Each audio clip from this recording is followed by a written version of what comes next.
नमस्कार मित्रों, मैं डॉक्टर रामवृक्ष सिंह, तालीम और तहज़ीब के नगर लखनऊ से। मित्रों, सन 1992 में मैं लखनऊ आया और बड़ी उम्मीदों से, बड़ी मुरादों से, बड़ी बड़ी तमन्नाएं लेकर मैं इस शहर में बसने के लिए आया। मुझे लगता था कि ये शहर बहुत अच्छा है, यहाँ के लोग बड़े तालीम याफ्ता हैं और बहुत ही तहज़ीब है उनमें। वे एक दूसरे की इज़्ज़त करते हैं, सम्मान देते हैं। अब भी अन्य नगरों से जब लोग यहाँ आते हैं तो उनका तजुर्बा ऐसा ही होता है। उन्हें लगता है कि लखनऊ के लोग बहुत सभ्य हैं, बड़े समुन्नत हैं, बहुत शिष्ट हैं। पर कहते हैं कि हमको मालूम है जन्नत की हकीकत, लेकिन दिल के बहलाने को गालिब ख्याल अच्छा है। लखनऊ और उत्तर प्रदेश जहालत के मुहाने पर है, ऐसा मुझे लगता है। यहाँ मुझे तो ऐसा नहीं लगता कि लोग बहुत शिष्ट हैं, लोग बहुत अच्छे हैं। हो सकता है किसी को लगता हो, लेकिन मुझे ऐसा नहीं लगता। जैसे आप जाइए सड़क पर तो कोई आपको रास्ता नहीं देता।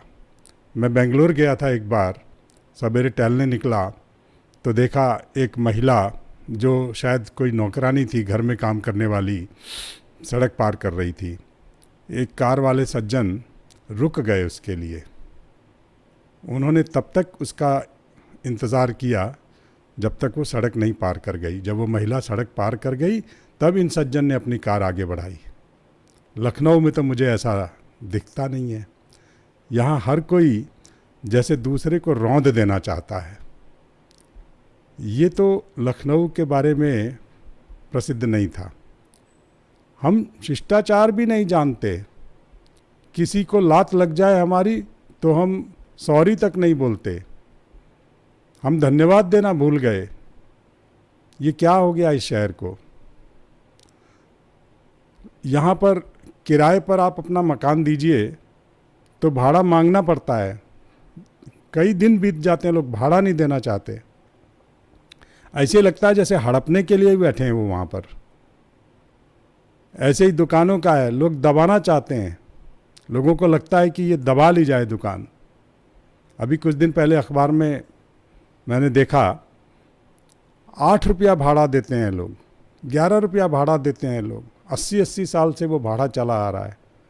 उनकी अंतरात्मा नहीं सोचती कि अरे इस आदमी ने भी तो मकान बनाया है, तो पैसा लगाया ना इसने, आप उसका उपयोग कर रहे हैं, उपभोग कर रहे हैं, तो कम से कम उसका भाड़ा तो चुकाइए।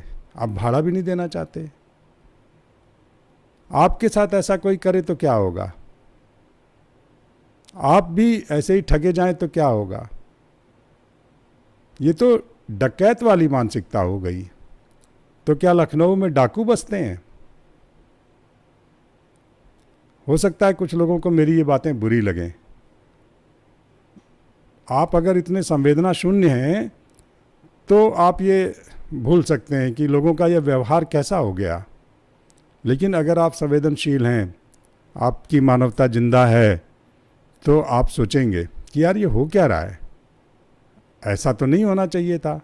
हमारा मन इतना आत्मसेवी कैसे हो गया? दूसरे की पीड़ा के प्रति हम इतने निष्प्रिय कैसे हो गए? ऐसा तो नहीं होना चाहिए था। लेकिन दुर्भाग्य से यही हो रहा है। इसलिए लोग एक दूसरे के लिए अब सोचना छोड़ चुके हैं। लोग कहते हैं डॉक्टर बुरे हैं, अस्पताल वाले बुरे हैं। अब मैं एक नए कोण से चीज़ों को देखता हूँ। अस्पताल वाले बुरे कैसे हो गए? वो एक सेवा देते हैं आपको, आपका इलाज करते हैं, तो अपने इलाज के वो पैसे भी न लें आपसे, और अगर वो न लें तो आप कौन सा आगे बढ़ के देने वाले हैं? आपने तो मन बना लिया है कि इनको देना ही नहीं है, इनको ठग के निकल जाना है। ये तो कोई बात नहीं हुई। जितना उनका उचित पैसा है वो तो आपको देना चाहिए ना। आपने सेवा ली है, आपने दवा ली है, आपने उनकी शुश्रूषा स्वीकार की है, वहाँ पर रहे हैं, तो आपको पैसा देना ही चाहिए। बैंकों में क्या होता है, सिबिल के बारे में आपने सुना होगा, सिबिल स्कोर। जो लोग अपना ऋण नहीं चुकाते उनका सिबिल स्कोर गिर जाता है।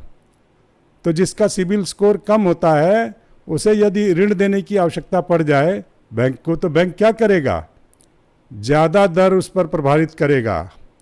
अगर किसी को 7% पर दे रहा है तो जिसका स्कोर कम होगा उसे बैंक 10% पर देगा। क्यों? क्योंकि वहाँ उधार के डूबने की संभावना ज़्यादा है। तो जब अस्पतालों को मालूम है कि बहुत सारे लोग पैसा नहीं देंगे, भाग जाएंगे इलाज करा के, तो जो लोग उनके पास उपलब्ध होते हैं उनसे वे उचित राशि वसूल करते हैं, क्योंकि उनके भी तो खर्चे हैं। अब हमने जब दूसरे के बारे में सोचना ही छोड़ दिया, ये नहीं सोचते कि इसके खर्चे कैसे पूरे होंगे, तब ये सब तो करना ही पड़ेगा। लोग दहेज दहेज दहेज चिल्लाते हैं, बिल्कुल सही है भाई, उसने भी तो खर्चा किया है तो उसका कैसे निकलेगा। मैं दहेज को उचित नहीं बता रहा हूँ, लेकिन जब अर्थशास्त्र की बात आ गई, धन की बात आ गई, तो धन तो खर्च कर रहा है ना, अगला धन खर्च कर रहा है तो वो भी तो कहीं से लेगा। जब आप भी उसमें शामिल हैं, आप भी खा रहे हैं, आप भी पी रहे हैं, तो आप उसका खर्च भी वहन कीजिए। ऐसा तो नहीं हो सकता कि आप कुछ भी नहीं देंगे और खा पी के निकल लेंगे मुंह पोंछते हुए। अब खाने पीने की बात आई, दावत की बात आई, तो लोग जाते हैं दावत में 1100 रुपये देते हैं, 501 रुपये देते हैं और पूरा परिवार जिम के चला आता है 10,000 रुपये का भोजन। तो ये भी तो सोचिए कि उसने 10,000 रुपये खर्च किए हैं, तो कम से कम आप कुछ तो उसकी भरपाई कीजिए। तो चूंकि हम दूसरे के बारे में सोचना छोड़ चुके, तो हम एक ऐसे स्तर पर आ गए जहाँ लगता है कि हम ठग हैं, हम नटवर लाल हैं। क्या हम नटवर लाल हैं? तो फिर दूसरे को ठग कर अपना लाभ बनाने की चेष्टा हम क्यों करते हैं? आत्मवत् सर्वभूतेषु, हम कहते हैं दूसरे को भी अपने जैसा देखो, तो हमारे साथ वही होगा तो क्या हमें अच्छा लगेगा?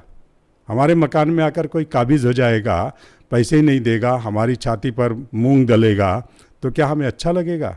तो हम दूसरे के साथ ऐसा क्यों करते हैं? लोगों को तमीज़ नहीं है बात करने की, कैसे भी बात कर देते हैं। अरे थोड़ा कृपया बोल देंगे, प्लीज़ बोल देंगे, धन्यवाद बोल देंगे, सॉरी बोल देंगे, तो आपका क्या बिगड़ जाएगा भाई? मुझे लगता है अब स्कूलों में ये पढ़ाया ही नहीं जाता। क्या हमारे स्कूल इतने बेकार हो गए कि अब ये सब चीज़ें उन्होंने सिखाना बंद कर दिया बच्चों को? केवल अंकों पर आ गई बात। आपके 95% अंक आ गए, आपके 99% अंक आ गए, तो उससे क्या हो गया? आप ज़्यादा अच्छे इंसान हो गए? आप एक मशीन बन गए कैलकुलेशन करने वाली, जानकारियों को याद रखने वाली, लेकिन मानवता तो आपके अंदर रही नहीं। अगर आपके अंदर मानवता नहीं है तो आप पढ़ लिख कर भी बेकार हैं। मनुष्य रूपेण मृगाश्चरंती, बिना पूंछ के जानवर हैं आप। ये होना नहीं चाहिए, ये गलत है। हम किस चीज़ पर गर्व करें? हम कहते हैं विश्वगुरु हैं, तो हम कैसे विश्वगुरु हैं? क्या ये इस तरह की चीटिंग करके हम विश्वगुरु हैं कहलाएंगे? अगर हमारी तालीम, तहजीब, शिष्टता, हमारे संस्कार ये सब पृष्ठभूमि में चले गए और हम केवल जानकारी का पुलिंदा बन गए, कैलकुलेशंस करने वाली मशीनें बन गए, तो हम क्या विश्वगुरु होंगे? मैं तो नहीं मानता ऐसा। चूँकि मैंने ये अनुभव किया, हो सकता है बाकी लोग भी अनुभव करते हों, लेकिन वे बोल नहीं पाते। आज ही मैंने अखबार में पढ़ा कि अपने आप को अभिव्यक्त करना सीखिए। आपको लग रहा है बुरा तो कहिए, चूँकि बुरा लग रहा है तो बुरा है इसीलिए तो लग रहा है। मैं कोई दूरबीन लेकर बुराइयाँ थोड़ी खोजता हूँ। बुराई है, कुछ लोग बोलते हैं, कुछ नहीं बोलते, और मैं बोल रहा हूँ क्योंकि बुरा लग रहा है। मैं चाहता हूँ कि ये दूर हो बुराई। इस बुराई को दूर करना उस प्रत्येक नागरिक का कर्तव्य है जो संवेदनशील है, जिसे लगता है कि नहीं ये बुराई है, इसको दूर होना चाहिए। बहुत से लोग डर के मारे नहीं बोलते, तो काहे का डर पड़ा है? आप गलत काम कर रहे हैं तो मैं बोल रहा हूँ, आप अच्छा काम करिए, मैं आपकी प्रशंसा भी करूँगा, लेकिन चूंकि आप गलत कर रहे हैं तो मैं बोल रहा हूँ। इसमें क्या बुराई है? मैं गलत चीज़ की प्रशंसा तो नहीं कर सकता। धन्यवाद।